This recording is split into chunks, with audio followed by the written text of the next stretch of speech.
Lighten up, take me on your magic river. Inkuru y'urukundo y'uno munsi tuyitangiranye n'umukobwa mwiza ari gusohoka mu gipangu kinini ariko ababaye cyane. Ni ku mugoroba burije abantu bari kugenda bataha mu ngo zabo ariko warasohotse. Mu gusohoka afite agahinda kenshi ndetse n'amarira niko guhura na papa Manzi ari we nyirurugo. Papa Manzi akimara kumukubita amaso niko kumubaza ati akaliza kuri gusohoka igipangu bwije urimo urajya hehe. Akaliza niko kumureba mu maso arangije areba hasi ntiyagira ikintu avuga. Papa Manzi ati kurimo kunyihora ntabwo uri kunyumva. Akaliza arangije aramusubiza ati mama Manzi ambwiye yuko atanyeneye mu rugo rwe ariko ikintu kimbabaje nuko nta naho kujya afite. Umugabo niko kubura uko abigenza arangije aramwihanganisha cyane. Aramubwira ati ihangane uze dusubire mu rugo ikibazo ndagikurikirana. Akaliza niko kumubwira ati ntaho njya kubera yuko ikintu kigaragara nuko ibi bintu naho bifitemo uruhare. Papa Manzi yarumiwe cyane arangije aramubaza ati ariko se uri kubona mbifitemo uruhare koko Akaliza. Akaliza niko kumubwira ati ubyibuke neza yuko njya kuza ahangaha hari amasezerano wasezeranije. Umugabo ati ndabyibuka kandi ndimo ndabikurikirana. Akaliza niko gutuzaho gakeya ndetse anamwemerera yuko binjirana mu rugo. Ageze mu nzu Papa Manzi niko kubaza umugore we ati ni ikihe kintu kiri gutuma usohora uyu mwana muri iri joro.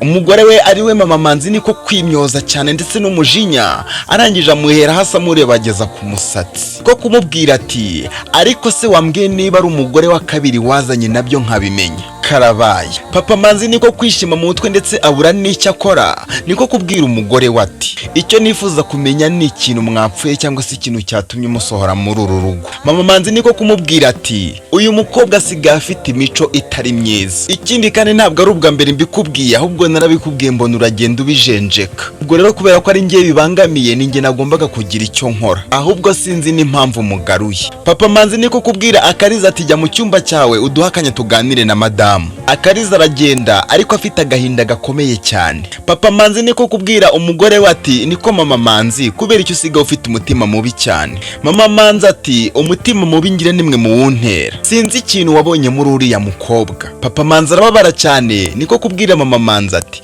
ariko se wibuka yuko uriya mukobwa yaje hano ufite ibibazo bigukomereye cyane, uribuka yuko yaje ugiye kubyara ukeneye umuntu wo kugufasha no kukwitaho, wibuka imirimo yose yagufashije nyuma yuko ubyaye kugeza uyu munsi. Mama Manzi niko kumubwira ati none si ibyo ngibyo bihuriye no kuba yakitwara uko yishakiye. Papa Manzi ati ariko se ubundi wafashe umwanzuro wo kumwirukana gute kandi uzi neza yuko twamwemereye yuko aziga imyuga? Uribuka ko ari njye nagiye kumushaka nkamusaba yuko yaza ahangaha akajya aho aba ari kugira ngo dufashe imirimo hanyuma natwishimwe tuzamuha azaba ari ryo kumurihira akiga imyuga akareba ko yakiteza imbere, none ufatiye uramwirukana. Ese ubu ngubu akwishyuje ikiguzi cy'imirimo akoze mu gihe kingana n'umwaka n'igice wakimuha? Umugore niko kumusubiza ati noneho reka nanabikubwiza ukuri ntabwo uriya mukobwa mukunda habe na gato, ikindi kandi simushaka mw'uru rugo. Ibyo bintu by'imyuga muba muri kugenda mumbwira uzamushakira amafaranga agenda ajye kwiga iwabo ntahagira. Papa Manzi niko kumubwira ati ariko se iwabo uvuga azajya kwiga ni hehe ko ari mu cyaro kandi akaba atabona umuntu ubimwigisha, yewe niyo yabona ubimwigisha ntago yabona habikorera. Mama Manzi niko kumubwira ati bimurebe aho kugira ngo njyewe agumwe muri urugo ngiye nzaruvamo. Mana yanjye abagore nk'aba baracyabaho. Papa Manzi ibibazo bimubana byinshi yibwiye yibaza ukuntu azabwira umukobwa ngo niyakire amafaranga agende kandi yaramusezeranije yuko bazamwishyurira ishuri.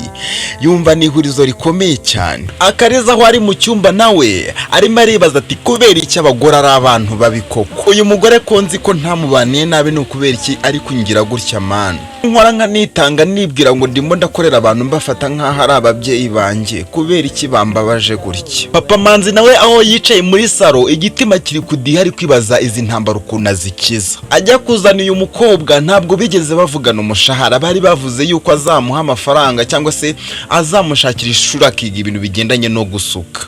Ntabwo yarazi yuko umugore we namara kurengwa azamuhinduka. Yatekereje ukuntu Akaliza azinduka mu gitondo akoza abana akabajyana ku ishuri ndetse agakora n'andi masuku yose kandi neza, uburyo yitanga kandi ibintu byose akabikorana urukundo nta kavuyo.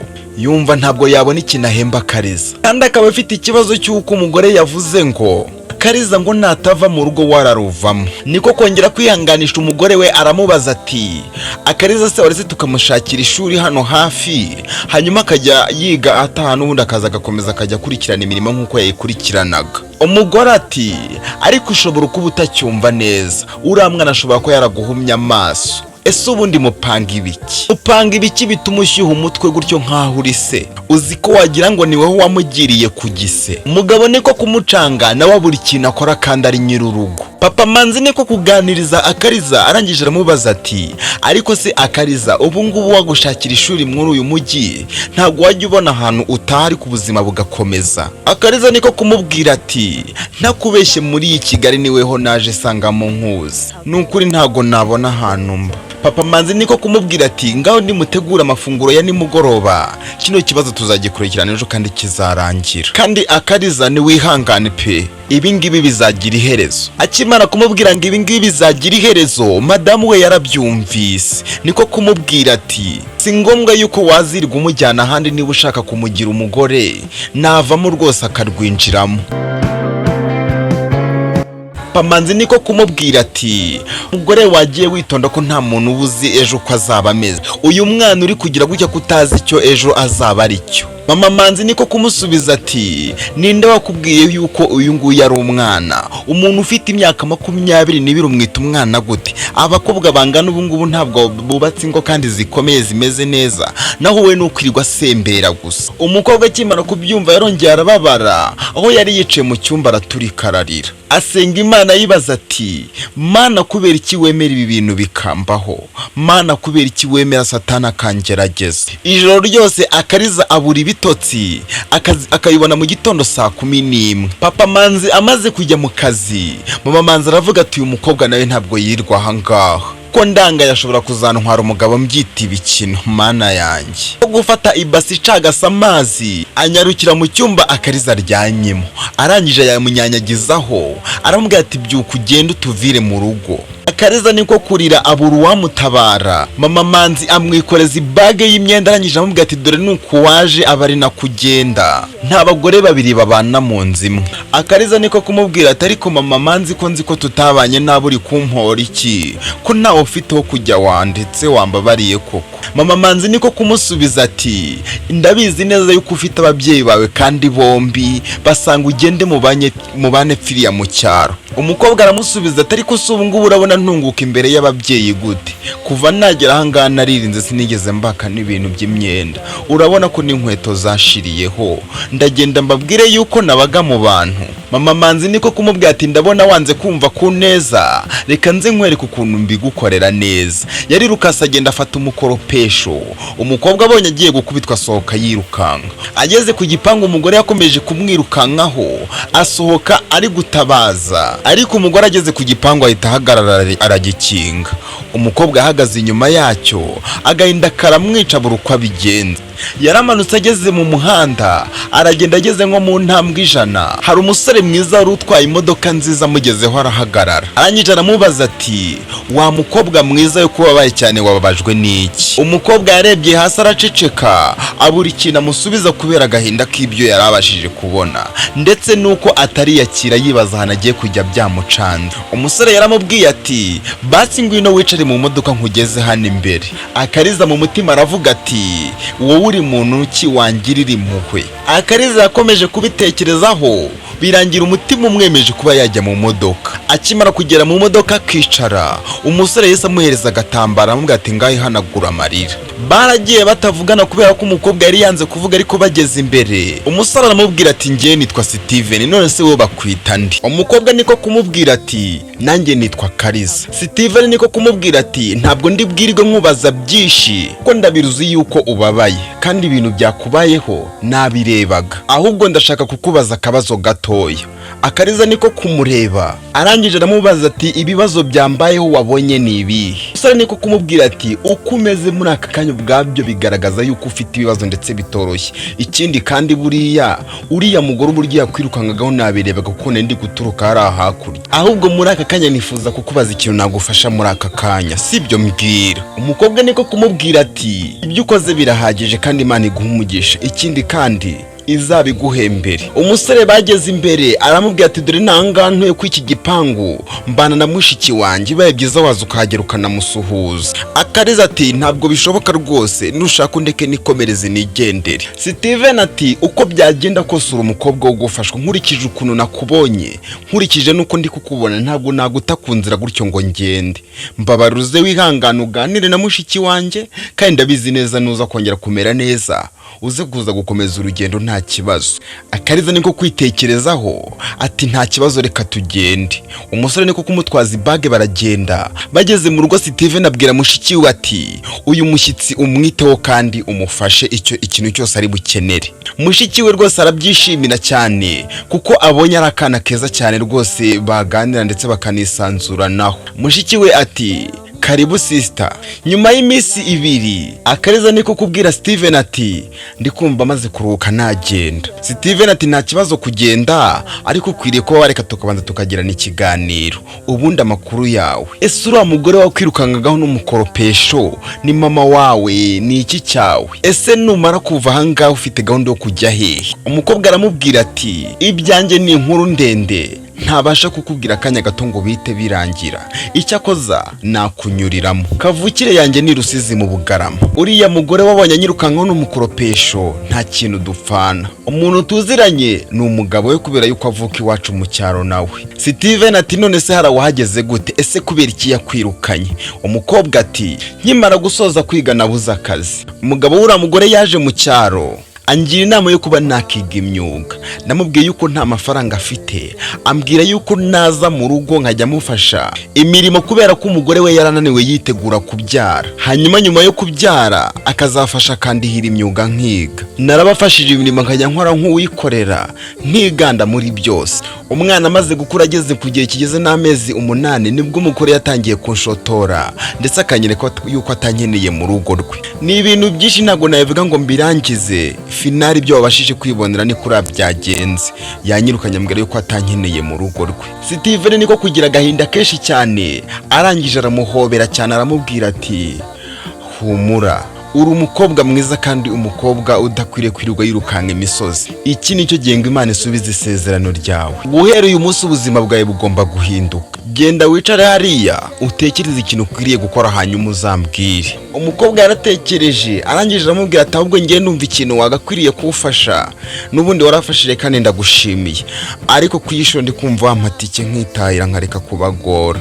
Stiven niko kumubwira ati Akaliza ntushidikanyeho kuko nagiye kugufasha nabitekerejeho. Ikindi kandi ntugire izindi mpungenge zarizo zose. Amakuru yose yabaze mushiki wanjye nguriye. Ndi kwitegura kugira kuba nakubaka urugo. Mfite umukunzi dukundana kandi twitegura kubana. Uri kumva ko nta kindi kintu ngukurikiyeho? Ndi kumva afite umutima wo gutabara ubuzima bwawe, kandi nkabikora muri iki gihe ntarashinga urugo. Nta kibazo, genda wicare hariya wowe ubitekerezeho. Ikindi kandi ugisha inama mushiki wanjye ndabikwemereye.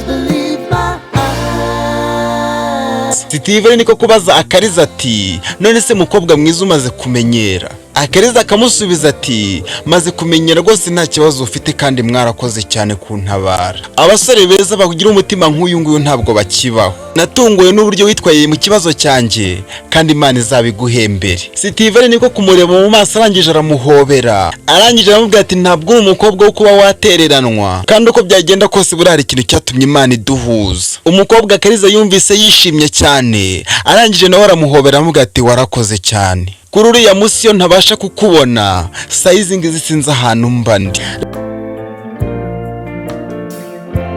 Ari umuntu udasanzwe wari uhamagaye uyu mukobwa Akaliza. Akaliza ati ngiyi ko ari nimero idasanzwe muri telefone yanjye, uyu muntu yaba ari inde? Akimara kuyitaba niko gusanga ari papa Manzi umuhamagaye. Akimara kumva ari papa Manzi umuhamagaye, telefone niko guhita yikupa. Akimara kumukupa niko guhita yirukanyira muri saro, asanga y'umusore Stiven nangeje amubwira ati ibimbayeho nakumiro, wa mugabo wa mugore arampamagaye papa Manzi. Stiven niko kumubwira ati ariko uwo mubyeyi w'umugabo nawe ni umubyeyi gitope, ubu ngubu nyuma y'ukwezi kose gushize nibwo yibutse kuguhamagara. Mpereze iyo telefone yawe hano.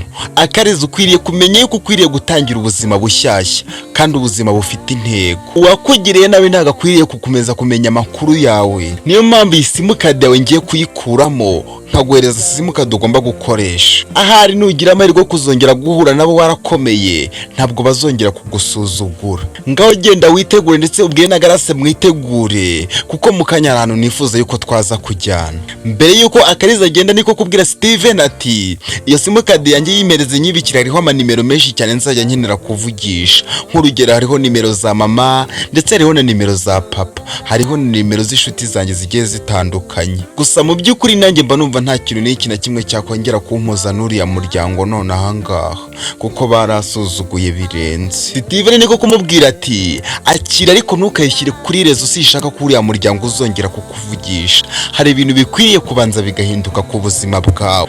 Akaliza nyuma yuko agiye kwitegura uyu musore asigaye atekereza ati uyu mukobwa asigaye numva mukunzi ariko ntabwo nabona aho mbinyuza mbimubwira.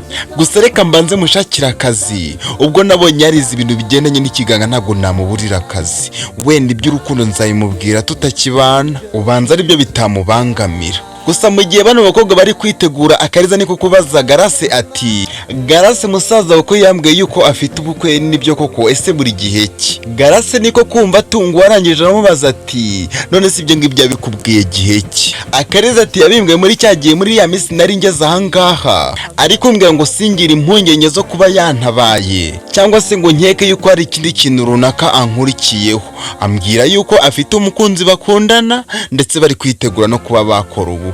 Garase niko kumusubiza ati ibaze ko nyine wari wanze yuko agutabara, ibaze ko nawe ubwa nyine wari watangiye kumukeka, nta yindi tekinike yari kubikoramo kugira ngo tuze adahisemo kuba yakubeshya icyo kinyoma. Ariko mu by'ukuri nta bukwe afite, nta n'umukunzi nzi afite yewe kuko uwo bari inshuti yamukatiye finale yatajya kwishakira umugabo ku muntu w'umukire. Icyo gihe Imana ari taramugirira neza ngo ibashe kumuhereza iyi mitungo yose. Ubwo rero niba yarakubwiye gutyo nta yindi tekinike yari gukoresha, cyane ko ubuzima bwawe muri iriya minsi bwari buri mu kaga gakomeye cyane. Ntabwo ari kukureka ngo ugende utazi yujya, niyo mpamvu yahisemo kukubeshya kugira ngo abashe gukiza ubuzima bwawe. Mu gihe bari kugana Stiven niko guhamagara babaza niba batarasoza ngo bagende, ariko Garase niko kumubwira ati nubwo ndi kwitegura ntabwo ndamenya ngewe aho tugiye. Ahita abaza Akaliza ati Akaliza wewe urahazi? Akaliza aramusubiza ati ariko si ubwo ngubu uri kubona ahangange nampabwiwe n'iki ko ndi mushyashya mwizi karitsiye, subiziweho aho ujya untembereza aho ngaho niho nzi gusa. Garase niko guseka arangije abwira musaza we ati mani tubwira ahantu tugiye ntabwo tugenda ahantu tutazi kandi turi abantu bakuru. Stiven niko kubabwira ati ntabwo tugiye kure rwose ngiye kubatembereza hano hafi muri uyu mujyi ariko nimuze tugende hakiri kare kugira ngo tuze kubona uko tugaruka hakiri kare. Bamaze kwitegura niko gufungura imodoka ndetse arababwira ati nimwinjire mu modoka tugende. Mu gihe bari kugendagenda babaza cyo buri wese yifuza kuba ko yamugurira. Garase ati ngiye urangurira ekuteri za Bluetooth ndumva nzishaka. Akaliza ati nge rwose ndifashe ndi kumva ntacyo ndi gushaka kakanya. Muri ako kanya n'abajyanye ndetse abahitishiriza mu isoko ry'imyenda ahita ategeka mushiki yo gufasha Akaliza gushaka imyenda myiza yo kwambara. Ahita abwira Akaliza ati Akaliza umva nkubwire ndimo ndaguteretera ahantu akazi kandi kano kazi ntabwo ugomba kukajyaho utambaye imyenda myiza, ugomba kugenda ugaragara neza cyane. Ubwo ni mushaka imyenda uzambara kuko ndabizi neza ko akazi uzakabona rwose. Arangije aramubaza ati none se wambwiye yuko wize ibintu bigendanye n'ubuganga? Umukobwa aramusubiza ati yego. Umusore ati rero nabashije kubona yuko nta myenda rwose ugira imyenda itari myinshi, rero nimugerageze mucagura imyenda uzi yose wakenera. Ikindi kandi ntugire ikibazo cy'amafaranga kuko rwose ndayishyura, si njyewe nabazanye. Akaliza mu mutima aratekereza ati uyu musore aritonda cyane ariko se kubera iki yitanga akafasha gutya kandi atanze. Mu gihe bari gucagura imyenda Stiven niko kujya kubona akabona umuntu aramuhamagaye kuri telefone, nta wundi muntu uba umuhamagaye. Ku bitaro barimo bamubwira ati harimo umwanya, bamubwira ko akwiriye kuba yazindukana n'uwo yagasabiye kugira ngo barebe ko yujuje ibisabwa. Stiven niko kubwira Akaliza ati ku bitaro bamamagaye bambwira yuko ejo tukwiriye kuba twagira bakareba ko wujuje ibisabwa byo kuba wakora akazi. Ubwo rero niba usenge menshi ejo bazasanga wujuje ibisabwa. Nyuma yuko bamaze kubona imyenda bakeneye yose Stiven niko kubabwira ati ngo nimujye mu modoka. Bageze mu modoka, Stiven yabanyujije rwose ahantu heza cyane, aragenda ajya kubagurira, ndetse ntiyakibagirwa ko mushiki we yamusabye Bluetooth. Mu gihe bari gutaha rwose bataha bishimye, bagenda buri wese rwose ubona ari kumwenyura, bishimiye akanya uyu musore rwose yafashe ari kubatembereza. Mu gitondo Akaliza ndetse na Stiven bafata urugendo rwerekeza ku bitaro, ndetse bahagera bagasanga uyu mukobwa rwose yuzuza ibisabwa byo kuba yaba umuganga. Akaliza arishima cyane, ndetse akanashimira uwo musore rwose Stiven amubwira yuko arushijeho kuba akomeje kumwereka urukundo rudasanzwe. Agira ati Stiven, kubera icyo unyereka urukundo rumeze gutya, kubera icyo unyitaho gutya, kubera icyo ufasha mw'ubu buryo. Stiven ati nkimara kubona ibyo uriya muryango wagukoreye, nifuje kuba nakora ibitandukanye n'ibyabo, kandi ntabwo ari ibingibi gusa Akaliza, kuko ngiye numva nzaguhangayikira kugeza mpfuye, kugeza ntakiri muri uno mubiri, nibwo nzareka kukwitaho. Umukobwa ibyishimo biramurenga, ndetse ukabona atangiye kuzenga amarira mu maso. Umusore niko kumubwira ati Akaliza, komera kandi wihangane, kandi ikindi ntabura kukubwira nuko nanjye ubuzima bubi nabuciyemo ndetse ndababara cyane. Akababaro n'agahinda nagize nibyo byatumye nemera kugufasha, kuko ndabizi neza uburyo ubukene buryana, kandi ndabizi neza uburyo nabwo ibigeragezo biryana. Sinari kubona umerewe kuriya ngo ndeke kugufasha kandi mfite ubushobozi bwo kuba nagufasha. Umukobwa ibintu bimeze nk'urukundo yumvise bitangiye kumwirukankamo umubiri wose, ndetse atangira kubirwanya kuko yumvaga nta nzira byacamo kugira ngo abe yakundana n'uno musore. Gusa aratekerezaga akavuga ati mu buzima bwanjye n'ubwa mbere mpuye n'umusore unyitaho gutya, ndetse ni n'ubwa mbere mbonye umusore ugira umutima uteye gutya. Mu mutima we aratekereza ati hahiriwe umugore muzabana, hahiriwe umukobwa wafunguriye umutima wawe. Nyuma y'iminsi 3 yonyine Akaliza atangira akazi, ndetse akagatangira yitwara neza rwose kuko yumvaga atifuza nini na rimwe kuzagayisha umusore wamusabiye aka kazi. Stiven nawe urukundo rukomeje kumubera rubi cyane, urukundo rukomeje kumubuza amahoro, kandi nta nzira afite zo kuba yabwira uyu mukobwa yuko amukunda. Abari kwibaza ati si nimubwire yuko amukunda ntazatekereza ko aricyo kintu cyatumye mutabara. Ubwo Akaliza yari amaze igihe kingana n'ukwezi ku kazi, yatungwa no kubona hari umugore uza ku gipimo ariko yitegereje neza cyane, abona ni mama Manzi. Yagerageje kumwihisha, ndetse abwira undi muganga bari bafatikanyije, aramwinginga, aramubwira ati mbabarira uriya mugore ntambone kuko rwose yarampemukiye, ntabwo nifuza yuko ubona ko ndi gukorera ahangaha aka kanya. Mugenzi we niko kumusubiza ati none se ubu ngubu uzamwisha kugeza ryari? Ese umunsi azaza kubyara ari nijoro wowe uri kwizamu nabwo uzahunga? Akaliza aramusubiza ati fasha uyu munsi by'ubutaha nzakwereka uko nzabigenza, icyo ntifuza nuko atamenya yuko ndi gukorera ahangaha uyu munsi, naho umunsi azasanga ari njye narayiza amaje kubyara nzamubyaza rwose, ariko nifuza ko yazaho kuri isomo ko guhemuka atari ibintu byiza rwose. Mama Manzi akimara kwinjira aho bapimira abagore batwite, aratungurwa cyane rwose, ukabona yuko yijimye. Nuko umugore akimara kwinjira mu ivuriro yahise abona umuganga wirukanka rwose, yirukanka kibuno mpamaguru. Ntabwo yabihaye agaciro gakomeye cyane, yarabyirengagije akomeza ibyo yaragiyemo. Yabwiye muganga ati muganga narinje ku gipimo kuko birashoboka rwose yuko naba ntwite. Muganga niko kumusubiza ati ko tutajya twakira abagore bonyine baje ku gipimo, ari ubwa mbere kuko utazanye n'umutware wawe. Mama Manzi niko kumusubiza ati nawe twazanye rwose nuko yarasigaye hano inyuma ho gatoya, ariko twazanye ndumva ayabageza aha hanze. Muganga aramusubiza ati rwose mubwire yinjire niba muzanye. Papa Manzi nawe yarinjiye, hanyuma madamu bamukora ibyo bagomba kumukorera, ndetse rwose basanga uyu mudamu aratwite. Bagerageje kubigisha ndetse babwira uko bagomba kuzajya bitwara, ndetse banamubwira yuko akwiriye kuzajya yitabira amarandevu yose bamuhaye. Aho Akaliza yari ari mu kindi cyumba, ubwo yari amaze gufasha abarwayi rwose asa naho abishyize ku ruhande ibyo yagombaga kubakorera, niko guhamagara wa musore wamutabaye Stiven, ndetse umwe wamushakiye karakazi ari gukora n'ibindi byinshi yagiye amukorera.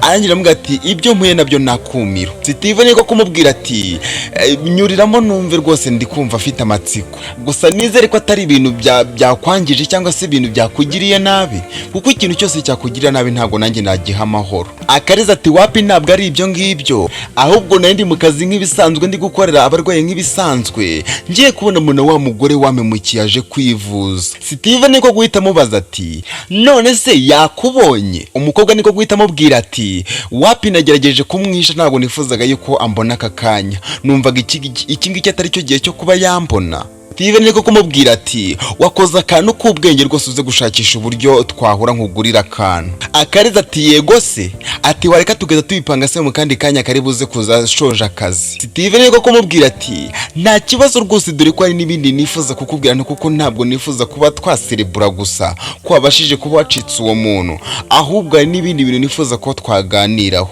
erega bura tumaze iminsi tutavugana. Akaliza niko kumubwira ati ariko kuko nibyo rwose, uzi ko sigaye numva ngukumbuye we, hasigaye acamo icyumweru tutarabasha kuba twabonana. Stiven niko guhita amubwira ati none se ubona ari iki gituma tutabonana, kubera iki ubundi tutabonana? Akaliza niko kumubwira ati kubonana ko twanabonana, ariko nuko mba nanga ko hari ibintu byinshi byangirika, banumva ntazi uko byamera mu gihe umukunzi wawe yamenya yuko twahuye. Stiven niko guseka cyane rwose, arangije amubwira ati nguhaye uburenganzira rwose, uko uzajya ushaka ko duhura uzajya umbwira duhure nta kibazo. Akaliza niko kumusubiza ati niba nta kintu kizangirika rwose nta kibazo, nuko yari yemba nanga ko wa mukunzi wawe wambwiye yabibona nabi, ngaho reka nkora akazi ninza kugasoza hakiri kare ndaza kukubwira. Ariko Stiven ahita amubwira ati Akaliza, mbere yuko ugenda reka nkubwira akantu, nubwo turi buze guhura ariko ndashaka kukubwira yuko bikwiriye rwose ko wazaza tukajyana gusura mama. Akaliza niko kumusubiza ati ubundi se na mbere yose kuki utari warambwiye yuko ufite mama wawe, none se batuye hehe? Stiven niko kumubwira ati Akaliza, hari ibintu byinshi tutaraganira, kandi ntabwo byari bikwiriye yuko mbikuganiriza wimereye kuriya, dore yuko kuva nagutabara ntabwo wigeze ugira amahoro. Ubu ngubu nibwo navuga yuko utangiye gutuza, niyo mpamvu rero ukwiriye gutuza rero, kuko hari ibintu byinshi nifuza kuzakubwira nubyemera. Akaliza niko kumubwira ati icyakoze cyo ndanagushimiye rwose, warafashije, Imana izaguha umugisha, ubu ngubu naya mahoro mfite nyakesha wowe. Stiven niko kumubwira ati ngaho kora akazi, turaza gushakisha uburyo tuza kuganira nta kibazo. Akaliza ubwo yareba kupa telefone yahise yumva umuntu akomanze, niko kugira amatsiko y'umuntu uri gukomanga. Ubwo yarageze ku rugi yarakinguye, akimara gukingura asanga ni wa muganga umwe wa wundi yasize hahandi rwose ari kumufasha kuba yakita kuri ba bantu bamugiriye nabi. Niko guhita yiruhutsa aravuga ati naringize ubwoba. Muganga wari wamusigara niko kumubaza ati ese ubwoba warugize nubuha Akaliza? Akaliza niko kumusubiza ati naringize ngo ni wa mugore ubashije kugera ahangaha, uriya mugore yanteye igikomere cyane ku buryo mba numva aricyo gikomere cya mbere nahuye nacyo muri ubu buzima bwanjye. Uwo muganga wundi niko kumubwira ati ariko Akaliza, uriya muntu ashobora kuba yaraguhemukiye koko, kuko nkurikije ukuntu nahise mbona ugize ubwoba cyagihe, n'ubu ngubu nkaba uko ndi kukubona uriya muntu yaragukomerekeje ku buryo bukomeye cyane. Akaliza niko kumubwira ati sha byibure ni njyewe mbizi, gusa nanone igikomere yanteye ndetse n'ubugome yankoreye nakubeshye byavuye gikomeye cyane. Burya Imana hari igihe ikwemera ukajya mu kigeragezo runaka, ariko igiye kugira ahantu ikuvana hakomeye cyane. Ibintu namaze kugeramo nyuma yuko anyirukanye iwe mu rugo, mbona ari amahirwe akomeye cyane kuri njyewe. Uwo muganga niko kumubwira ati ibyo bintu bibaho mu buzima, ndetse bindabaho cyane kuko ntari n'undi muntu nzi byabayeho, gusa nyine icyo ubusabwa gukora ni ukwihangana no kugerageza kuba wakibagirwa mwene ibyo bintu ukabyirengagiza rwose. Akaliza ati nibagirwa ntabwo ushobora kwibagirwa uriya mugore amazi yamennyeho mu gitondo saa 12 ari kumbwira ngo nimuvire mu rugo. Uriya mugore twari tumaranye igihe kingana n'umwaka ndetse n'igice, nta n'igiceri cy'icumi arampemba, cyane ko yego kumemba ntago ari byo twari twavuganye, ariko amasezerano twari twagiranye igihe cyari kigeze cyo kugira ngo ayo masezerano yanjye arangire cyangwa se abe yagera ku musozo. Sha atangira kungirira ishyari ndetse anabwira umugabo yuko ndi umuntu mubi, ndetse anamutegeka kunyirukana nkava mu urwo rugo. Urugo narugezemo umugore yenda kubyara, abyara mpari, nkajya nkora imirimo yose. Umugabo twaravuganye yuko ndetse n'umugore ahari twaravuganye yuko nibirangira amaze koroherwa cyangwa se amaze gukomera, sha bazandihira amafaranga nkajya kwiga umwuga nk'abandi, nkabona nakiga gusuka nanjye nkajya mbasha kubona amafaranga. Igihe nikigeze cyo kugira ngo babe bakora iyo gahunda twavuganye, umugore atangira kuvuga ngo yabahombye, ngo naba mpombeje umuryango, ngo naba mpombeje urugo. Yategetse umugabo kunyirukana, umugabo arabyanga. Umunsi umwe amucunga yagiye mu kazi, araza amenaho amazi, ambyutsa n'inkoni ambwira ngo ntanyene mw'urwo rugo. Ubuzima bwanjye nuko bwavuye aho hantu n'ubu sindasubirayo. Wa muganga niko kumubwira ati yo warababaye cyane sha akaliza, gusa nyine ibyo bintu mu buzima bibaho, ariko ukomeza kwihangana kandi ukomereye. Hashimwe Imana iyakurinze kuba waba inzererezi muri uyu mujyi wa Kigali, kuba ufite aka kazi byonyine birahagije kandi uzabaho neza. Komera cyane.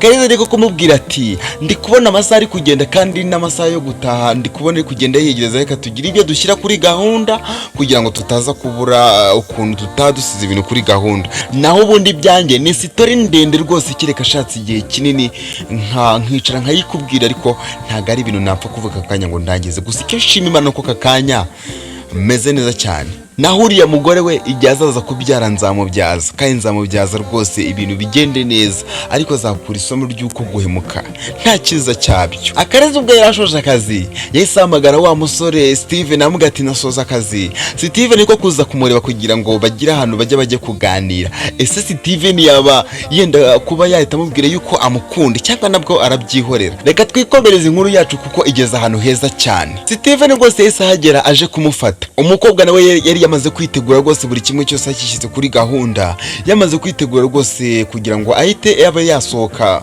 mu bitaro hanyuma bakomeze urugendo rwabo. Ni nako byagenze rwose. Yarasohotse yinjiye mu modoka yicaramo rwose. Akimara kwicaramo umusore arongera azamura ibirahure by'imodoka rwose, barangije barahoberana. Umusore aramubwira ati nari ngukumbuye cyane ku buryo numvaga ni naza kukubona cyangwa se nindara ntakubonye biraza kumbana ibibazo bikomeye cyane. Umukobwa arangije amusubiza ati ariko Stiven ubwo koko ntabwo mbeshye. Stiven niko kumubwira ati reka nkubwize ukuri rwose Akaliza, kugira ngo njye nkubeshye nareka kuza guhura nawe. Igitangaje nuko Akaliza ibye rwose bivugiraga mu mutima, aho yagiraga ati rwakwereka ukuntu nanjye urukumbuzi rwendaga kunyica, sinjye mbonye nkubonye. Gusa Akaliza ikintu yabashije kumubwira, yaramubwiye ati shimwe Imana yo yadushoboje tukaba twongeye kubonana twese duhumeka umwuka w'abazima rwose, ishimwe kandi ihabwe icyubahiro. Stiven niko kumubwira ati amena rwose.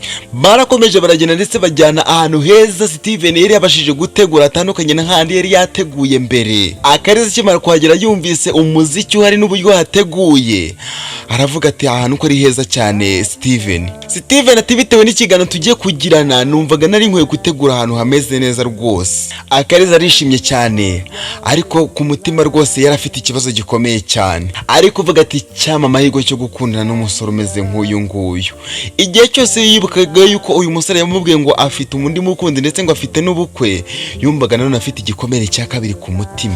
Ubwo bari bicaye bari kuganira rwose, umusore yamubwiye ati nishimiye ko yitabiriye ubutumire bwanjye. Akaliza niko kumubwira ati reka nkubwize ukuri, ninjye nagakwiriye kuba ndi kugushimira, kuko kuba ndahangana ukubera wowe, kuba ndi mu kazi ni ukubera wowe, kuba aka kanya nkiriho nduwo umeze uko nguko nkabasha kuhereza buri kimwe nkeneye. Ni neza wangiriye kandi neza ntateze kuzibagirwa. Aho nzaba ndi hose ntago nzibagirwa kuri we, ari weho umuntu wa mbere wangiriye neza, ukangira neza kandi by'ukuri. Akaliza ibyishimo bivanze n'amarira byaramurenze, arangije ahobera wa musore Stiven, aramuhobera cyane, aramukomeza, aramubwira ati warakoze cyane kuntabara, warakoze cyane kumberaho papa ataba, warakoze cyane kumbera umuntu ukomeye cyane ku buzima bwanjye. Imana izabiguhembere, wangiriye neza kandi nanjye ntabwo nzareka kukwitura neza wangiriye. Stiven niko kumubwira ati urakoze cyane, ariko uyu munsi ndashaka yuko untega amatwi, kandi ukantega amatwi ubikuye ku mutima, ukambabarira ukumva ikintu cyatumye nkuzana ahangaha. Kukuzana ahangaha nabiteguye, ntago ari ibintu byantunguye, maze iminsi kandi mbitekerezaho. Akaliza mbabarira untega amatwi kandi wumva ikintu cyatumye nkuzana ahangaha. Akaliza niko kumureba mu maso arangije amubwira ati ikintu cyatumye unzana ahangaha ndakizi. Stiven arangije amusubiza ati niba ukizi ngo kivuge. Akaliza ati tuje gupanga uburyo bwiza twazajya gusuramo mere wawe wari warampishe yuko umufite. Ikindi kandi nanjye urabizi neza yuko ngufite sitori nahuriye nazo mu kazi. Stiven niko kumubwira ati ako kantu ntabwo ari keza rwose, ntabwo ari uko nanze kukwereka cyangwa se kukubwira yuko ufite mere, ahubwo nawe ntabwo wari uhari. Ubuzima wari ubayemo nta kanya nari mfite ko kuba nagusobanurira ibintu byinshi cyane. Gusa aka kanya ikintu cyanza nyanga ntabwo ari ukuza kukubwira ibyo ngibyo. Wapi, ibyo ngibyo nanabikubwira ejo cyangwa se nakabaye naranabikubwiye. Akaliza niko kumubaza ati Stiven rero utangiye kuntera amatsiko menshi cyane. Ibyo narinzi yuko wanzaniye ahangaha ndetse wari wanambwiye ndi kumva wabihinduye. Nese mu byukuri n'iki kintu kindi cyatumye unzana ahangaha. Stiven niko kumuhobera cyane arangije amubwira ati Akaliza unyumve neza, ntabwo kuza ahangaha cyangwa se kukuzana ahangaha ari ibintu nabateguye aka kanya, nta nubwo ari ibintu maze umunsi umwe ntekereza, ahubwo mbaze iminsi itari mike ndi kubitekereza kandi igihe cyageze n'iki ngiki cyo kugira ngo mbe nakubwira ikintu gitumye nyirizina nkuzana ahangaha. Akaliza akomeje kugira amatsiko menshi cyane niko kumubwira ati waretse kunyicisha amatsiko, nimba hari ikindi kintu gishyashya cyangwa se andi makuru mashyashya ufite wayambwiye rwose. Stiven aramubwira ati oya wapi Akaliza, ukuri kubikeka ntago ariko bimeze, ikintu cyatumye angama kuzana ari ikintu yifuzaga yuko tuganiraho. Akaliza niko kumusubiza ati ko nguteze yombi wambwe ukareka kunyicisha amatsiko. Stiven niko kumubwira ati mu byukuri hari ikintu maze iminsi ndi gutekereza, mu byukuri hari umushinga ndi gutegura, mu byukuri hari ikintu natekereje kandi nifuza yuko twagifatikanya. Ni umushinga natekereje, mbona ni umushinga ntashobora njyenyine, kandi mbona nta wundi muntu uyu umwe ku isi wafashe kuba twafatikanye no mushinga tukaba twazawugeza kure cyane. Akaliza amatsiko akomeje kumwica arangije avuga ati niba wananiye kumbwira ikintu cyatumye unzana ahangaha koko ngufashe iki kugira ngo urase ku ntego ukimbwire. Umusore niko kumubwira ati Akaliza mu byukuri naritegereje mbona mu bandi bakobwa bose batuye ku isi nta wundi mukobwa twafatikanye urugendo rw'urukundo. Mu byukuri ndagukunda kandi nifuza ko rero twafatikanye uru rugendo kuko namaze kubona yuko ari weho wenyine ubikwiriye. Umukobwa yamurebye mu maso arangije azunguza umutwe. Umusore niko kumubwira ati mbabarire ntumpakanire kuko namaze kubyimajinamo. Akaliza waba ufite undi musore wahaye urukundo? Akaliza mureba mu maso nabwo ntiyavuga, azunguza umutwe. Umusore niko kumubwira ati none se ni ikihe kintu gituma utanyumva, ni ikihe kintu cyatuma utareka ngo dufatikanye runo rugendo? Umukobwa niko kumubwira ati Stiven ndatunguwe kuba ari wowe ubashije kumbwira ibi bintu, kubera nzi neza yuko ufite undi mukunzi, kubera nzi neza ko ufite undi mukobwa mufitanye ubu. Ntabwo ushatse kuvuga yuko nkwanga, ariko urukundo rwanjye nawe sinzi niba hari ahantu rwagera. Umusore niko kumubwira ati Akaliza mu byukuri ngenda kwibwira yuko afite umukunzi, ariko ikintu cyatumye mbikubwira kiriya gihe nuko nabonaga nta yandi mahitamo kugira ngo mbashe kuba nagufasha. Nabonaga nta kindi kintu nakubeshya kugira ngo ndebe ko nagufasha kuko wari ukomerewe cyane, kandi iyo ntaza kukubwira yuko afite umukunzi ntabwo waremeye yuko ngutabara. Umukobwa yese yibuka amagambo mushiki we yigeze kumubwira mubajije kuri iyo ngingo, ndetse mushiki we yamubwiye yuko rwose umuhungu wabo nta mushera afite. Yibutse ko mushiki we yamubwiye yuko umukobwa bigeze gukundana yamwanze ndetse akamuziza yuko yari umukene icyo gihe. Niko kumuhobera cyane arangije aramubwira ati Stiven nanjye maze igihe kinini ngukunda nuko nari narabuze uko mbigenza. Ibyo wankoreye byampaye impamvu nyinshi cyane zo kugukunda, byampaye impamvu zikomeye cyane zo kubona kuri umusore wo gukundwa, byampaye impamvu zo kumva ukwiragiye umubiri wanjye wose. Ndagukunda kandi wampaye impamvu zo kugukunda. Umusore niko kumva ibyishimo byinshi cyane kandi byuzuye, arangije arakomeza aramuhobera yanga kumurekura. Aramubwira ati ndagukunda kandi ntabwo uzigira wicuza kuri uru rukundo mpaye, ntabwo uzigira wicuza kuba ukomezanyije nanjye inzira y'urukundo. Umukobwa akomeze kumuhobera cyane ari nako akomeza kurira amarira y'ibyishimo, amubwira ati ntabwo nari nzi yuko unkunda urukundo nkuru nguru. Arangije aramuhamagara ati Stiven kubera iki wari waratinze kubimbwira koko? Umutima wanjye umaze igihe kinini cyane ukunyishyuza, ariko nakibuka yuko urukundo wari warambwiye ko urukundo rwawe hari undi waruhaye ngatuza. Gusa Imana ishimwe ko yakomeje kukundindira, bikaba birangiye ubaye wanjye mu buryo bweruye. Umusore niko kumubwira ati iki ni cyo gihe cyo kugira ngo dutangire urugamba rutoroshye, iki ni cyo gihe cyo kugira ngo dutangire urugendo rutoroshye, kandi nizeye neza ubwo turi kumwe rwose ko tuzarurangiza amahoro. Ubwo barimo baganira bishimye rwose umunezero ari wose, hari umusore wari urimo kubumviriza. Ubwo Stiven ndetse na Akaliza barimo baganira ndetse banishimiye yuko bakundanye, hari umusore wanyuze aho hafi. Maurice ni umusore uziranye na Papa Manzi. Akimara kubona Akaliza yaratangaye cyane, arangije aribaza ati uriya si wa mukobwa wabaga kwa Papa Manzi. Kiriya kigore cyaramwangaga, ariko Papa Manzi yahangayitse kubwe. Kugeza na n'ubu ntabwo azi aho uyu mukobwa yagiye. Buse ntanga amakuru. Umusore agerageje kwikinga ahantu, agerageza kuba yahamagara Papa Manzi. Arangije amubwira ati Papa Manzi, wa mukobwa we ndamubonye. Papa Manzi niko kumubwira ati kagira inkuru rero, urebye ukuntu papa we yenda kunkuramo umwuka ngo nimuhereze umukobwa we, wamfashije ukambwira ahantu mubonye. Umusore ati ndi kubona yarabaye umusirimu cyane, ntabwo ashaka kumwereka, gusa bibaye ngombwa atega akamoto ukasanga kwino hoteli iri hano hafi y'umuhanda ruguru yaho abamotari baparika. Muri ako kanya Stiven ndetse na Akaliza bari basoje kuganira rwose, baranahaguruka baragenda bajya mu modoka yabo rwose barigendera. Maurice yahisemo kwisha kuko yabonye umukobwa asigaye ari umusirimu rwose, ari umukobwa mwiza cyane, ndetse abona rwose nta nubwo ari ngombwa yuko basuhuzanya. Hari ukuntu ubuzima bugenda bugacupiza umuntu ku buryo buri muntu wese umurebye amusuzugura cyangwa se akamufata y'ijambo, ariko iyi Imana ihageze sha barumirwa ndetse bakanaguhunga utabirukanye. Wewe uzajye wizera Imana yonyine, niyo mubyeyi wacu, niyo ibana natwe mu bibazo ndetse no mu bisubizo, ntabwo igidusiga. Papa Manzi ntamaze kuhagera asanga rwose bagiye. Arangije abaza Maurice ati nizere yuko utankinishaga. Maurice ati watinze none usanze bamaze kugenda, ikindi kandi nagerageje kuguhamagara wanga no gufata telefone. Papa Manzi ati ariko Mana uzi kuri ngegera, utekereza yuko ahantu ntegesheje amafaranga nzi y'ubuntu, agaciro ingendo zigezeho muri no misi urakaze man biriseriye, mbwiza ukuri reke kumbeshya. Maurice niko kumubwira ati Akaliza ntabwo akiri wa mukobwa mwasuzugura guko mushaka, Akaliza ntabwo akiri wa mukobwa mwakoresheje umwaka n'igice mutamuhemba. Ndahombye kuba utamubonye, ariko Akaliza ntabwo umugore wawe yafungura imishumi y'inkweto ze. Bishoboka cyane ko yaba yarashatse umugabo kuko mbonye atwaye n'umugabo w'umusirimu rwose mu modoka nziza y'umukara. Papa Manzi niko kumufata mu ijosi, arangije amuga ati ziba wa mushenzi, uyo byose ninde bigutumye? Ndashaka ko unyereka Akaliza kuko umamaga umbwira yuko umuruzi. Maurice yumvise ari guhera umwuka, niko kumubwira ati okay boss, ndekura tubiganireho. Papa Manzi ati kare kose se. Maurice ikimara kubona yuko Papa Manzi yemeye gutuza, yahise amugwa gitumo abamufasha ishingo.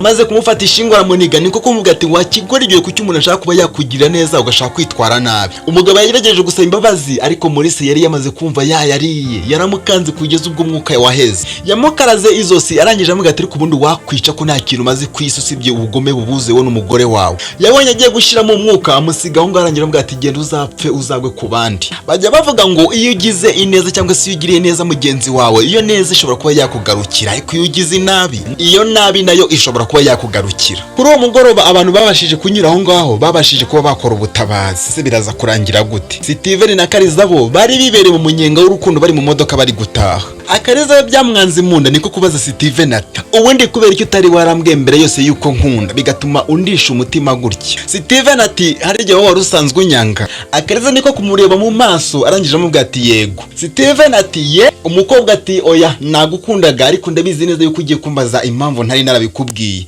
ariko ngusubiza utariguna yimbaza.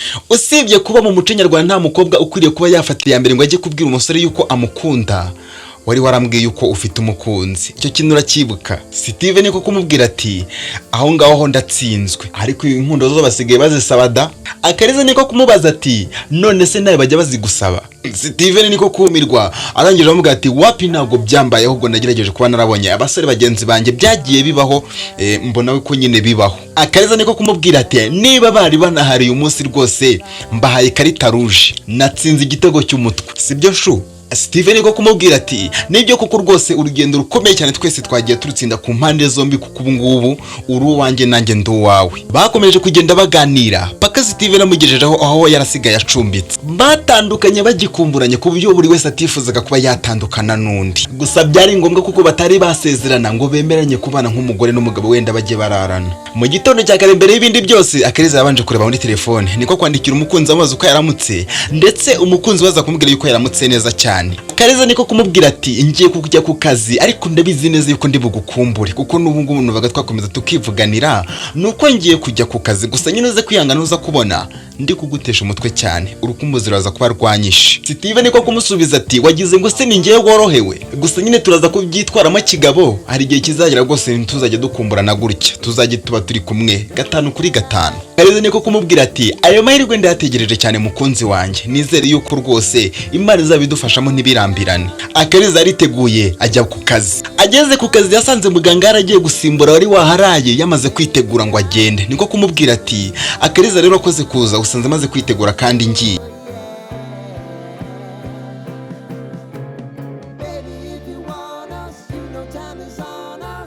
Gusa nyine hano hari umurwayi warayuje ku mugoroba arembye cyane, twagerageje kumwitaho ariko ibi ngibi mbikubwiye kugira ngo nawe ugerageze kumwitaho rwose aze kumera neza, kuko yaje bigaragara ko afite uburwayi bwari bukomeye cyane. Niba ari abagizi nabi niba byagenze gute, yaje bamuvunaguye rwose. Gusa twagerageje kumuha imiti ituma ububabare bugabanuka, ariko akazi gasigaye rwose nakawe, kubera yuko birashoboka cyane ko yaba ari bunabumbirwaho sima. Ariko nk'umuganga mukuru dufite ahangaha ubisobanukiwe, uragerageza urebe ikimukwiriye. Arwariye muri kiriya cyumba ugerageze umwiteho. Akaliza akimara kuhagera yakubiswe n'inkuba itagira amazi. Bakimara guhuza amaso yahise yicuza impamvu itumye yinjira, yahise yicuza impamvu atabashije kubanza kuneka ngo amenye umurwayi uharwariye. Yibajije ukuntu agiye kuvura umuntu adakunze yumva biramucanze, yibajije ukuntu agiye kuvura umuntu wamuhemukiye yumva nisakirire. Gusa kubera umutima wihangana abaganga bagira, niwo watumye yemera aragenda aramusanga. Niko kumubaza ati papa manzi ni wowe, none se murwaye gute? Papa manzi niko kumusubiza ati mu by'ukuri se ni weho bari bambwiye yuko ari wowe ufite ijambo rya nyuma ku buzima bwanjye, ni wowe bambwiye yuko ari wowe uri buze kufasha ibyabananiye. Akaliza aramubwira ati yego. Papa manzi mu mwaro byinshi niko kumubwira ati mbabarire mukobwa wanjye ndakwinginze ciye bugufi yambabarira. Akaliza niko kumubwira ati ndagusabye ntuze kuvanga akazi ngo kavange n'ubuzima busanzwe cyangwa se ngo kavange n'ibintu umuntu aba yaragiye acamo. Ikintu dukwiriye gukurikirana hanga aka kanya ni ubuzima bwawe tukaba twabugarura. Reka dutabara ubuzima bwawe, ibindi bizaza nyuma cyangwa se bizanarorere nta wamenya. Akaliza yaramukurikiranye nk'ukurikirana umubyeyi we rwose. Nyuma y'iminsi 3 umugabo yaramaze gukira ameze neza cyane. Yego bye yaragifite udusigisigi kubera ko uriya musore Maurice yaramukanze bya danger ndetse n'ahantu habi, ariko yarameze neza ku buryo abashaga kugenda ndetse ibintu byose ari kubikora nta kibazo. Umugabo niko kumubwira ati rero ndakwinginze kugira ngo umpe ya telefone yanjye wabitse kugira ngo mpamagare madamu aze amfashe kwitegura dutahe. Umukobwa niko kumusubiza ati impamvu nakwatsiye nimero nuko ntashakaga yuko madamu wawe agera ahangaha. Ikindi kandi ukwiriye kumenya nuko ntifuza na gato ko madamu wawe amenya ko nkorera ahangaha. Urabizi neza ibintu yankoreye, urabizi neza ubugome yankoreye, ntabwo nifuza rero yuko amenya hone. Ngira ngo wabonye ko nawe ntabyifuzaga, ariko nuko nisanze nta kundi kuntu nabigenza. Umugabo yarabyumvise yumva uruhande rumwe arabyumva, ariko kurundi yumva biramugoye cyane. Niko kumubaza ati none ko papa wawe yirirwa kumbaza we nzamubwire ngo iki? Aramusubiza ati papa mwihore tujya tuvugana kandi ubugome bwanyu bwose arabuzi, usibye ko mu minsi iri imbere nzajya no kumureba. Umugabo yaruzi uko abigenza, gusa yakoze mu mufuka kuremo amafaranga rwose. Aramubwira ati reka ngushimire ko wanyitayeho. Umukobwa aramusubiza ati mu by'ukuri amafaranga igenda ari nyakene ntabwo wayampaye. Ubwo rero gerageza ubanze ugende wiyiteho kuko n'uburi ntabwo uramera neza, uracyakeneye ibintu byinshi cyane ndetse ukeneye n'intungamubiri, ibintu byo kugufasha kuba wakongera kugira imbaraga, usibye ko nanabonye madamu wawe atwite nawe ukwiriye kumwitaho nk'umubyeyi. Umugabo yarababaye cyane ndetse yicuza ikintu cyatumye ahemukira uyu mukobwa. Yatunguwe no kumva azi yuko madamu we atwite. Yatashye ababaye cyane, ariko umukobwa nawe asigara yibaza ati uyu mugabo nagerageje kumufasha uko ashoboye, buri kimwe cyose nagikoze kubwe, ariko ntabwo namwizera, ntabwo nashira amakenga. Umuntu wagambiriye kungirira nabi ntabwo nzi ko ngubu yabireka. Byanze bikunze ashobora kugenda akabibwira madamu we, karakimara kubibwira madamu we nibazo bikomeye cyane kuri njyewe. Ngomba guhamagara umukunzi wanjye nkamugisha inama. Yamagaye Stiven amubwira byose ukuntu byagenze. Stiven aramubwira ati ntugire ubwoba rwose, nta giteye ubwoba kiri aho ngaho, gusa nyine dukwiriye kuba twahura tukabiganiraho tukareba n'umurongo twabiha. Ikindi kandi mukunzi wanjye, ibi bintu by'urukundo tugomba kubyihutisha rwose tukabana, kuko satani uko bwije nuko bukeye yagaba igitero. Umukobwa ati rwose niko bikwiriye kuba byagenda, gusa nyine mukunzi wanjye urabizi neza ntabwo mu rugo bakuzi, nta nubwo baheruka no kumbona, ariko ndi kumva twazapanga uburyo kaza nkajya kukwerekana da. Stiven ati wapi rwose ukwiriye kuza nkabanza nkajya kukwereka mama, dore ko ari we sigaranye wenyine. Ni gute twafatira tukagenda iyo za Rusizi nabanje kukwereka mama wanjye utu hano hafi muri Kigali? Umukobwa niko kumubwira ati birumvikana tuzabanze tujye kureba mama wawe. Ese shereka nkubaze mama wawe mpageze akavuga yuko atashimye, wabyakira gute? Stiven nawe aho kugira ngo amusubize ikibazo yahise amubaza ati ubu ngubu njyewe ngeze i Rusizi bakambwira yuko batankunze ndetse batanashaka mu muryango wabo, wabyakira gute? Umukobwa aterega njye namaze kugira amahitamo, uri igisobanuro cy'ubuzima bwanjye ntakifuza gutakaza uko niboneye. Urumva ko rero umuntu wese washaka kukumbuza twahangana. Stiven niko kumusubiza ati rero warebye ubona njye ibyo ngibyo ntago nabishobora. Warebye ubona ntago ndi igisobanuro cy'ubuzima, uri igisobanuro cy'ubuzima bwanjye. Reka nkubwize ukuri mukunzi wanjye, urabizi yuko njye kugukunda nta numwe nigeze asaba uburenganzira, nta nuwo nagishije inama. Byumvikane ko nta n'umuntu waza kungira inama yuko ngomba kugukunda cyangwa ngomba kukureka. Akaliza yise akurura ifoto y'ubuzima bwose y'ukuntu umusore yemeye kumutabara akemera kunyurana nawe mu bibazo ndetse no mu bigeragezo. Amarira arangije arisuka aramubwira ati warakoze kunkunda kandi nubwo ntabona ikintu nguha ngo nkwiture ibyo wankoreye, ariko reka ngushimire ndetse ngusabire n'umugisha ku Mana. Warakoze kunkunda kuko wambereye byose kuri njye, uri igisobanuro cy'ubuzima bwanjye, uri igisobanuro cyo kuba ndiho mukunzi wanjye. Ubwo papa manzi yarageze mu rugo akitangira kwinjira mu nzu yahise akubita amarira ararira, kubona umurigabo arira amarira agashoka ni ikibazo kiba gikomeye cyane.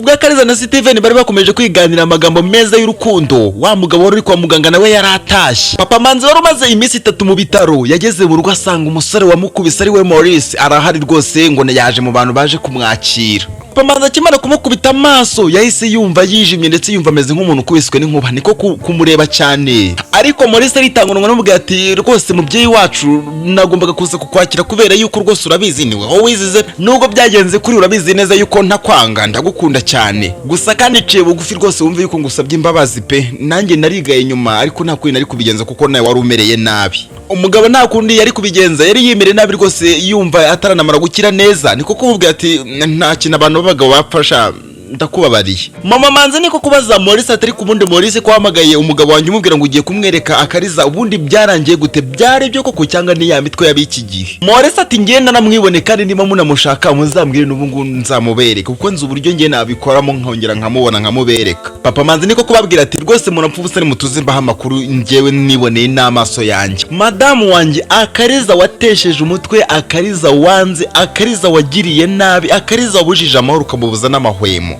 niwe wamvuye. Ubu ngubu Akaliza ni umukobwa mwiza, Akaliza ni umukobwa wabaye umuganga, kandi ubyumve ko iyo ataza kuba kwa biriya bitaro ntabwo mba navuye kubera yuko abandi baganga bose bari bananiwe abari we bategereza. Mama manza kugira ngo abashe kuba yashimishwa n'icyo gikorwa cyangwa se aba yashimishwa n'ukuntu uwo mukobwa yagerageje kuba yagira amahirwe, niko gukubita amaboko hina n'ahandi hirya ati ntabwo bishoboka yuko Akaliza yaba umuganga. Maurice niko kuhita yunga amati usibye kuba ari n'umuganga ubwo ashobora kuba afite n'umugabo cyangwa se akaba agiye gukora ubukwe vuba kuko nabonye ari kumwe n'umuntu w'umusirimu rwose, umusirimu ufite imodoka nziza cyane, imodoka yanyemeje cyane. Mama manzi yasa asubiza ibitekerezo inyuma yibuka ubwo yajyaga kwipimisha inda akabona umuganga aratarutse ari rukasi ndetse akabasha kuba yatangira kuba yakurikiranwa n'undi muganga utari uri mu icyo cyumba, ahita yumva ko harimo akantu uriya mukobwa atashatse kumwiyereka. Mama manzi mu mutima niko guhita avuga ati uriya mukobwa ntabwo nigeze mukunda, uriya mukobwa nta kintu cyiza nigeze mwifuriza kandi nta nicyo nteze kuzamwifuriza, ngomba ibintu bye mbyivangemo. Stiven igihe amagana n'umukunzi we rwose we yarimo abwimbwira ati mukunzi wanjye rwose tugomba gupanga uburyo twagera nkajya kukwereka mama tukabona uko twazakora ubukwe ariko akuza. Umukobwa ati koko se tugomba kubona mugani kubisubukura. Umusore ati muri weekend ita rwose tugomba kuzajya kureba mama nkamukwereka ndetse weekend yindi izakurikira rwose tukazafata urugendo rurero tukerekeza Rusizi nabwo tukajya kureba abasaza mwana. Umukobwa Akaliza ati rwose ibyo bintu byaba ari byiza cyane, ati none se nyuma yaho twahita tutangira tugapanga ubukwe sheri.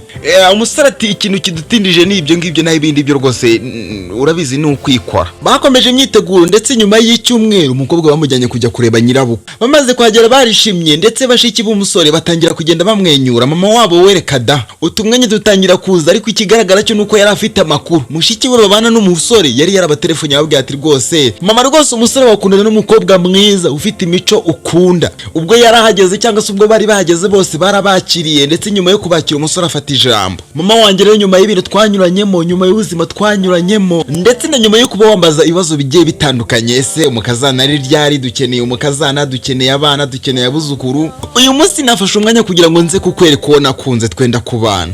Dukeneye yuko duhesha umugisha wa kibye tukiriho umubyeyi wacu.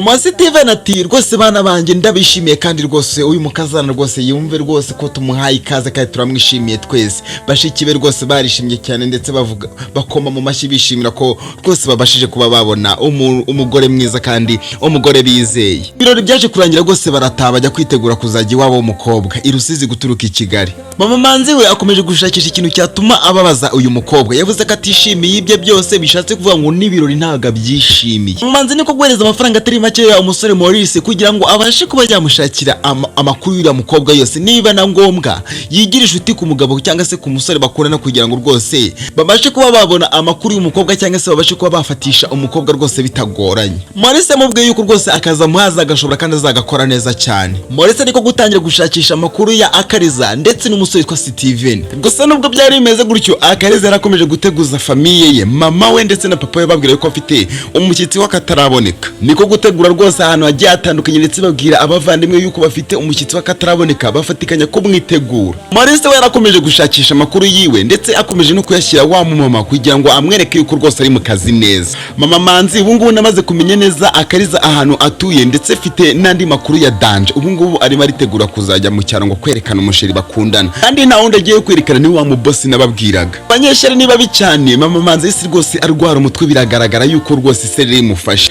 Papa Manzi ataramenya ikijya mbere gusa ntabwo yarashyigikiye aya matiku. Mama Manzi niko kubwira Maurice ati ntabwo nifuza yuko uriya mukobwa yabana n'uwo musore, ntabwo nifuza kubona uriya mukobwa yashatse. Uriya mukobwa na mwanzi tukibana ubu sibwo namukunda. Buriya bukwe ntabwo nifuza yuko bubaho rwose. Maurice niko kumubwira ati biragusaba kumenamo amafaranga rero urufitosha. Buriya bukwe kubuhagarika n'inka ku kanya ariko birasaba ishoro kuko ntago ari njye nakora njyenyine, byasaba gukoresha n'abandi. Niba wifuza yuko buriya bukwe mbuhagarike biragusaba miliyoni 2. Umugore ate miliyoni 2 ko ni nyinshi cyane. Miliyoni 2 ko ndamutse nzikoresheje umugabo yambaza uburyo nayakoreshejemo. Miliyoni 2 harimo icyo kinini cyane rwose Maurice. Maurice ati nta kintu abirenzaho, niba yifuza ko deal yawe igenda neza rwose uremera nyiri uyatange. Umugore niko kumubwira ati aya mafaranga ngomba kuyashakisha nkayaguhereza ariko ukankorera deal yanjye nkuko nabikubwiye.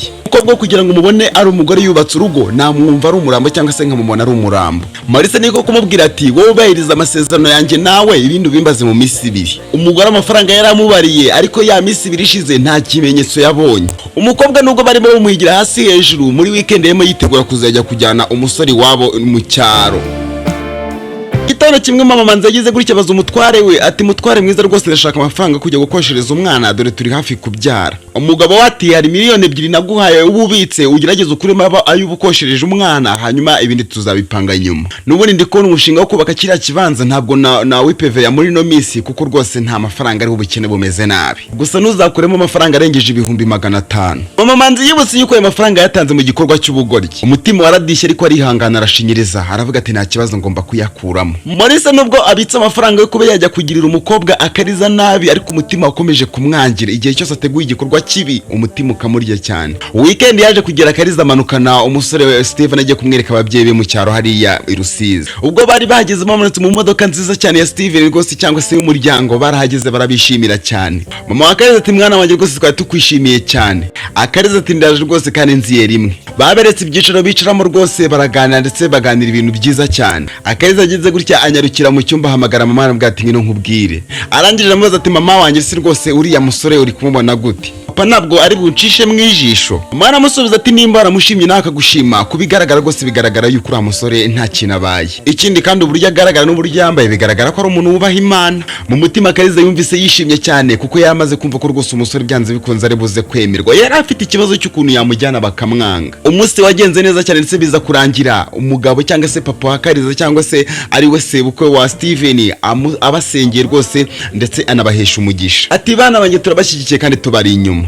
Akimara kubasengera Akaliza niko kumbabwira atari kintu nibagiye kubabwira. Uyu musore mureba ni wa wundi wantabaye Papa Manzi yari yantaye. Uyu musore mureba ni we wemeye kunkunda igihe cyose abandi bose bari bantaye. Yantoragwa atazi yuko tuzapanga ibyo kubana. Yanyigishije kwihangana ndetse no gukomera mu gihe ibintu byari bimereye nabi cyane. Yankundiye uko narindi atitaye uko nari meze uko ariko kose. Uyu niwe washakiye akazi mu bitaro nkoramo kandi bikomeye cyane muri iki gihugu. Yasabye ko dukwiriye kuba twabana nk'umugore n'umugabo. Nanjye musaba yuko yazaza nkajya kumwereka ababyeyi banjye bakaba bamushima cyangwa se ntibamushime.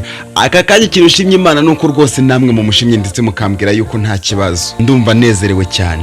umusaza niko kubabwira ati rwose nimugende mutegura ibintu byanyu ku murongo kandi tubari inyuma kandi rwose muhumure kandi mukomere. Stiven niko kubabwira ati rwose murakoze cyane babyeyi bacu kandi mu minsi mike yamaraza kubona nanjye mbohereje abandi babyeyi baje kubaganiriza. Barabasezeye baragenda, ariko nyuma y'iminsi mike Stiven nkuko yari yabivuze abasaza baje kumufatira irembo. Abana batangiye kwitegura ubukwe ndetse na cyagiye cy'ubukwe kiza kugera. Mamanzi ubwo yaramaze kumenya yuko ubukwe bwabo buri hafi yahise ahinduka nk'umusazi. Miliyoni 2 ziwe yatanze nta musaruro zamuhaye kugeza ubwo yabuze amafaranga ajya gukoshereje umwana kandi yari ari hafi kubyara. Ubwo ubukwe bwaburaga iminsi 2 ngo bube, umugore yafashwe n'inda ajya kubyara. Ageze agomba kubyarira yahasanze abaganga 2. Akaliza niko kubwira undi muganga bari kumwe ati uyu mubyeyi mugomba kumwitaho mukamubyaza kandi neza kuko ngiye murabizi ko ndi muri konje ndi kwitegura ubukwe. Kubera yuko Akaliza yari yamaze kumenya amakuru yuko uyu mugore ari kumugendaho, amwegera amubwira ati rwose muhumure muraza kubyara neza, ntabwo ngiye mbashije kubona umwanya wo kubitaho kubera ko mfite ubukwe ndi muri konji, ariko uko biri kose uyu muganga mbahaye nzi neza yuko araza kubafasha neza kandi muhumure biraza kugenda neza.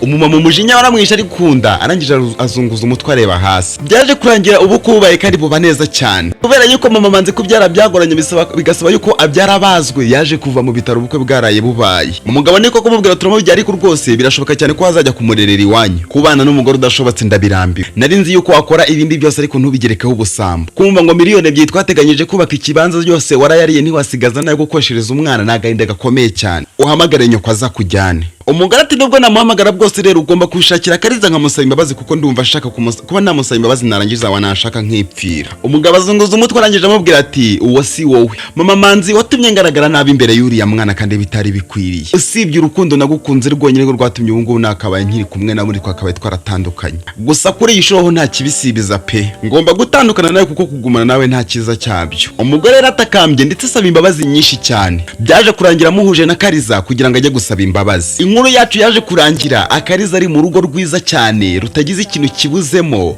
Wa mugore apfukamye rwose ari kumusaba imbabazi amubwira yuko ibyabaye bitazongera. Kubera urukundo Akaliza yamye yifitiye mu mutima we yaramubwira ati ndakubabariye, ariko bikubera isomo ubone yuko guhemuka nta kiza cyabyo. Ikindi kandi ukuriye kumenya nuko buriya urukundo Imana ishyigikiye nta kintu rushobora kuba. Ikindi kandi buri ijambo Imana yavuze ku muntu nta kintu wakora ngo rihinduke. Hagiye wameneje ngo nyirukana uyu ngune wanyakire niwe wantabaye. Mamanzi nibutse ibintu wankoreye byatuma n'imbabazi nari nguhaye nzisubirana. Gusa haguruka rwose wigendere n'umutima mwiza kandi wumve yuko ubohotse. Inkuru yacu nanga twayisoreje, ariko si inkuru igusigiye irihe somo? Ese nawe hari umuntu wakubabaje ndetse akababazwa n'iterambere ryawe? Ese ni ikihe kintu cy'ukuri wigeze imbere y'Imana ujye umusengera uvuga ngo iki? Uyu munsi wa none nimba uri guca mu bibazo bigiye bitandukanye najya nkubwiza ukuri yuko umubyeyi wacu mukuru ari Imana. Yegere uyibwira amaganya yawe yose ndetse uyibwire n'agahinda kawe kose. Kwandikira igitekerezo cyawe hasi utubwire ukuntu wumvise iyi nkuru ndetse utubwire n'isomo wakuyemo ndetse unatubwire icyo twazakubwiraho mu nkuru y'ubutaha cyangwa se mu biganiro bizataha bikunda gutambukanga kuri YouTube channel Urukundo Love Stories. Niba wari utarakanda like rwose uyikande kandi uyikande wishimye. Ikindi kandi niba uri mushyashya ukaba utarakanda subscribe